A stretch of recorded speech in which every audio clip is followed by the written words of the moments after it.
Assalamualaikum warahmatullahi wabarakatuh. Perkenalkan, nama saya Refati Farhan dengan NIM 755. Di sini saya akan mempresentasikan proposal penelitian yang berjudul Pengaruh Corporate Governance, Ukuran Perusahaan, Profitabilitas, dan Likuiditas terhadap nilai perusahaan otomotif di Bursa Efek Indonesia pada tahun 2016 sampai 2020.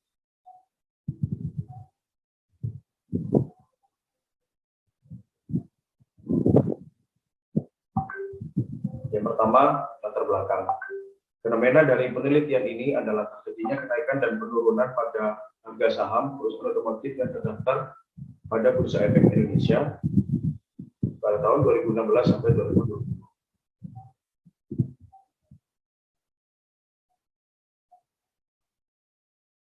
Berikut saya tampilkan harga saham sektor otomotif yang terdaftar di Bursa Efek Indonesia pada tahun 2016 sampai 2020. Berdasar pada data di atas, perusahaan otomotif yang terdaftar di Bursa Efek Indonesia mengalami kenaikan dan penurunan dari tahun 2016 sampai 2020. Oleh sebab itu, peneliti melakukan penelitian terkait hal ini.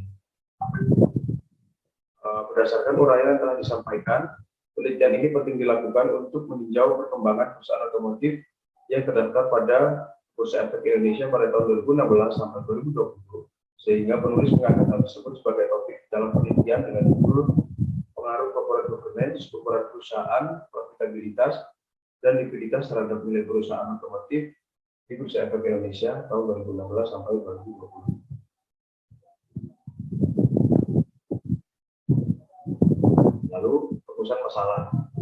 Rumusan masalah yang pertama, apakah corporate governance berpengaruh terhadap nilai perusahaan? Yang kedua, apakah ukuran perusahaan berpengaruh terhadap nilai perusahaan? Yang ketiga, apakah profitabilitas berpengaruh terhadap nilai perusahaan?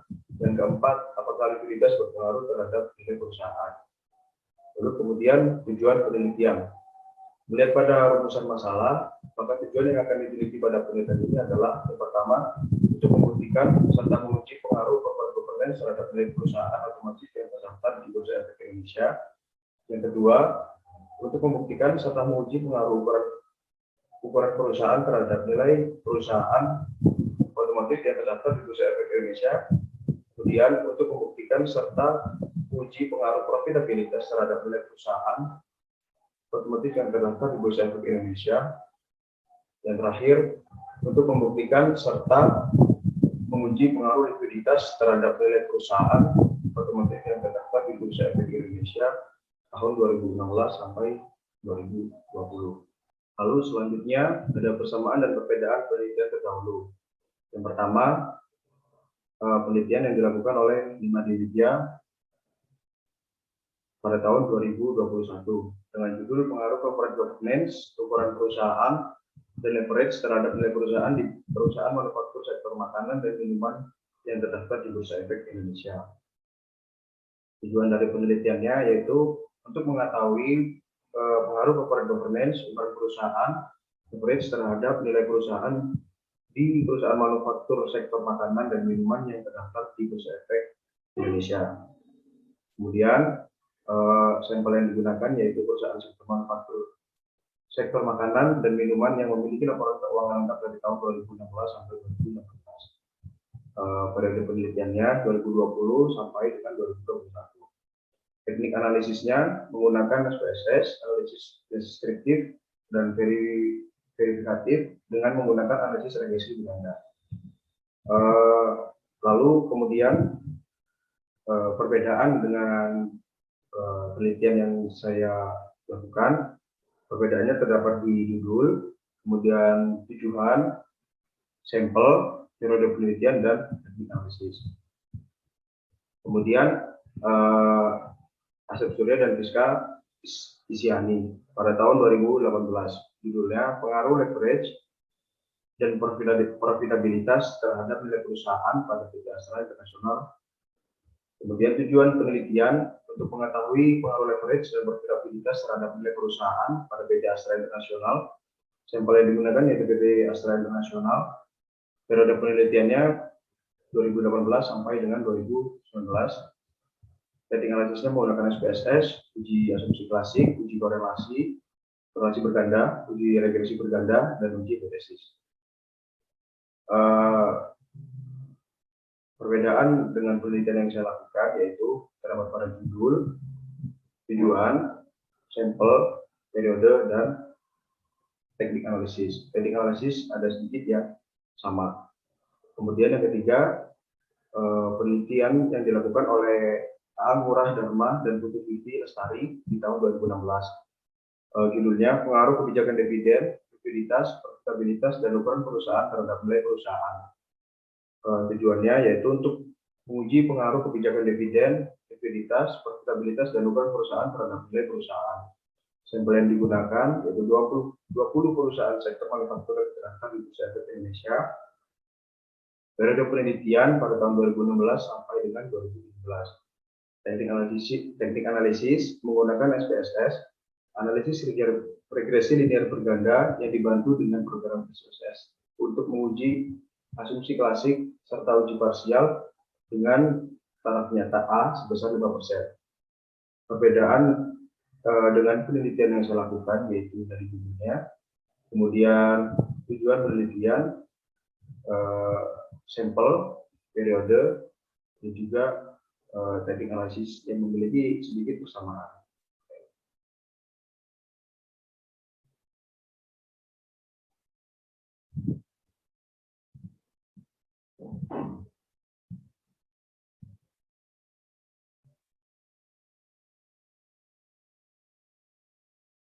Variabel yang digunakan oleh Imade Widyasari yaitu corporate governance, ukuran perusahaan, dan leverage.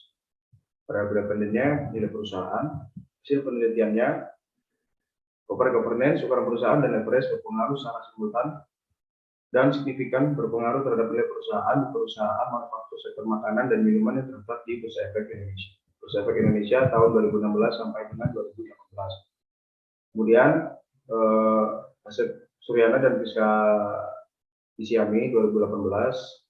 Variabel independen menggunakan leverage dan profitabilitas, independen menggunakan nilai perusahaan. Hasil penelitiannya, leverage tidak terdapat pengaruh yang signifikan terhadap nilai perusahaan, PT Astra Internasional. Profitabilitas berpengaruh signifikan terhadap nilai perusahaan, PT Astra Internasional. Kemudian variabel independen yang digunakan oleh A. Ngurah Dharma dan Putu Vivi Lestari itu kebijakan dividen, likuiditas, dan profitabilitas.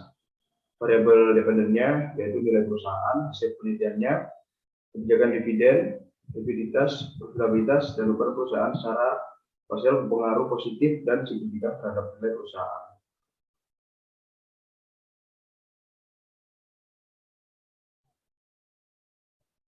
Lalu selanjutnya ada teori yang digunakan. Teori yang saya gunakan yaitu research based theory.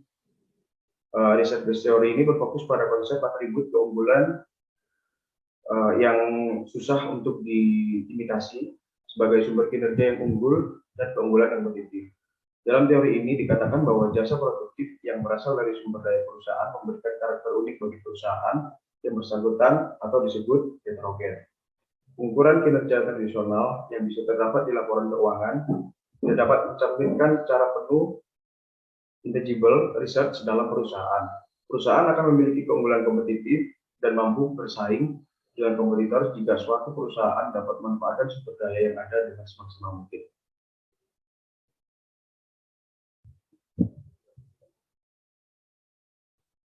Lalu kemudian kerangka pemikiran.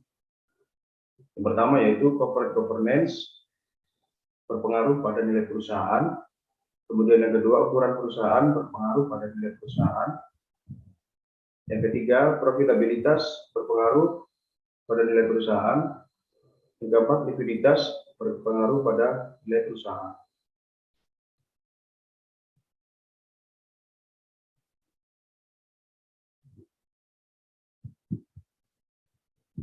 Ikut hipotesis penelitian yang tadi sudah saya sebutkan di kerangka pemikiran. Kemudian selanjutnya rancangan penelitian. Pertama, penelitian ini dirancang menggunakan metode dokumentasi dalam pengolahan data yang diinginkan. Yang kedua, penelitian ini menggunakan data penelitian kuantitatif. Yang ketiga, menggunakan data sekunder.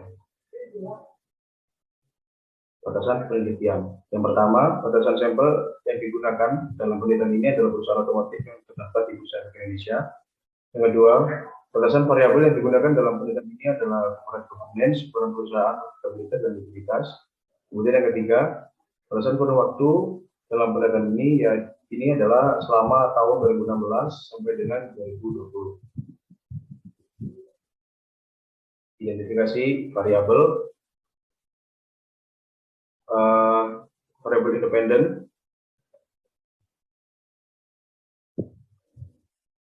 dan variabel dependen. Variabel merupakan variabel penelitian adalah suatu atribut, sifat, ataupun nilai dari objek atau kegiatan yang mempunyai variasi tertentu yang diterapkan oleh peneliti untuk dipelajari kemudian ditarik kesimpulannya. Nah, penelitian ini menggunakan dua variabel, itu variabel dependen yang digunakan yaitu nilai perusahaan yang diukur menggunakan present value, kemudian variabel independen yaitu corporate governance, ukuran perusahaan, profitabilitas, dan ukuran perusahaan.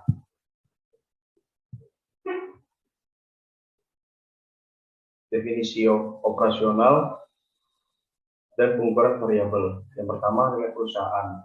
Nilai perusahaan merupakan gambaran mengenai total aset yang dimiliki sebuah perusahaan.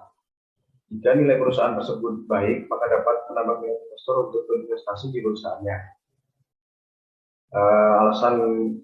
Alasannya ketika nilai perusahaan tinggi, maka itu menggambarkan kemakmuran bagi pemegang saham, dan pasar juga percaya pada perusahaan ini memiliki prospek yang bagus di masa yang akan datang. Nilai perusahaan dapat diukur menggunakan rumus harga pasar per lembar saham biasa dibagi dengan nilai buku per lembar saham biasa. Kemudian yang kedua ada corporate governance. Corporate governance merupakan suatu proses dan struktur yang digunakan oleh perusahaan untuk meningkatkan keberhasilan usaha dan akuntabilitas perusahaan guna mewujudkan nilai pemegang saham dalam jangka yang panjang dengan tetap memperhatikan stakeholder lainnya berdasarkan perundang-undangan dan nilai etika. Indikator dalam penelitian ini adalah kepemilikan manajerial, yaitu kepemilikan saham suatu perusahaan oleh manajer yang mana manajer tersebut sekaligus sebagai investor dalam perusahaan tersebut. Pengukuran manajerial dapat dirumuskan dengan jumlah saham yang dimiliki manajemen dibagi dengan total saham beredar dikali dengan 100%. Kemudian yang ketiga, ukuran perusahaan. Ukuran perusahaan adalah cerminan terhadap ukuran besar atau kecilnya suatu perusahaan yang sering dilihat dari total aset perusahaan, total penjualan, jumlah laba, dan beban pajak. Kemudian yang keempat, profitabilitas. Profitabilitas merupakan ukuran kemampuan perusahaan menciptakan keuntungan baik berdasarkan total aset, total modal, ataupun total pembelian. Besarnya tingkat profitabilitas menunjukkan kinerja perusahaan yang baik yang akan mempengaruhi minat investor. Dalam penelitian ini, profitabilitas diukur dengan menggunakan return on equity atau ROE. ROE adalah rasio laba bersih atas ekuitas saham biasa yang mengukur tingkat pengembalian atas investasi dari pemegang saham biasa. ROE dapat dihitung dengan menggunakan rumus laba setelah pajak dibagi dengan uang sendiri kemudian dikalikan dengan 100%. Kemudian yang terakhir yaitu likuiditas. Likuiditas adalah kemampuan perusahaan untuk membayar kewajiban jangka pendek perusahaan.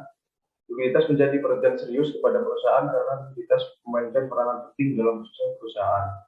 Perusahaan yang mempunyai likuiditas yang baik, maka dianggap memiliki kinerja yang baik oleh investor.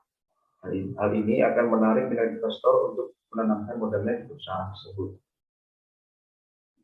Dalam penelitian ini menggunakan cara current ratio atau rasio lancar dalam menghitung likuiditas.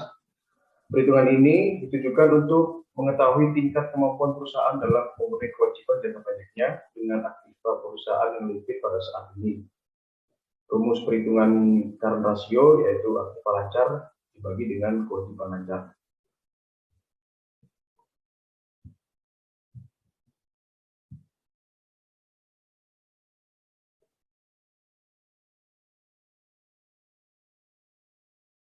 Kemudian selanjutnya yaitu populasi, sampel, dan teknik pengambilan sampel. Populasi dalam penelitian ini adalah perusahaan otomotif yang terdaftar di Bursa Efek Indonesia. Sampelnya yaitu sebanyak 12 perusahaan otomotif yang terdaftar di Bursa Efek Indonesia. Teknik pengambilan sampel yang digunakan adalah metode composite sampling, kemudian dipilih berdasarkan pertimbangan tertentu sesuai dengan tujuan penelitian. Selanjutnya, data dan metode pengumpulan data. Data yang digunakan yaitu jenis data yang digunakan adalah data sekunder. Kemudian metode pengumpulan datanya menggunakan metode dokumentasi.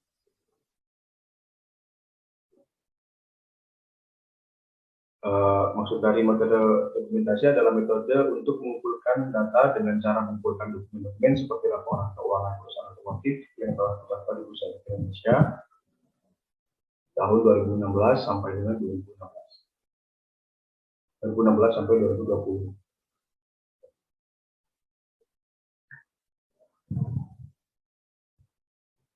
Kemudian teknik analisis data. Yang pertama ada analisis deskriptif, yang kedua uji normalitas, yang ketiga ada uji hipotesis. Yang pertama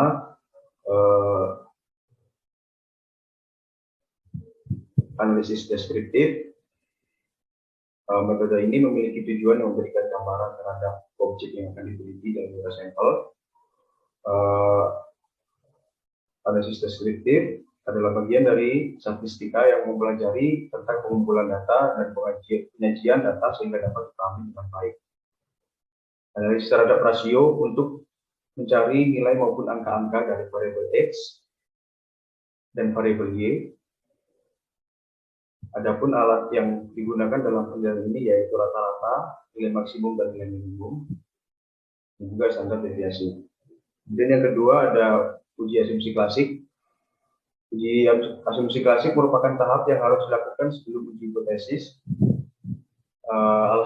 Alasan hal ini perlu dilakukan yaitu untuk mengetahui apakah adanya kemungkinan normalitas, multikolerialitas atau korelasi, dan heteroscedastisitas.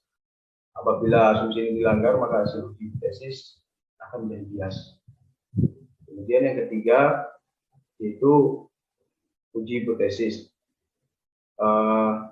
Dalam perumusan hipotesis statistik, hipotesis nol dan hipotesis alternatif akan selalu berpasangan. Apabila salah satu ditolak, maka yang lain pasti diterima sehingga dapat dibuat keputusan. Yaitu hipotesis nol ditolak, pasti hipotesis alternatifnya diterima.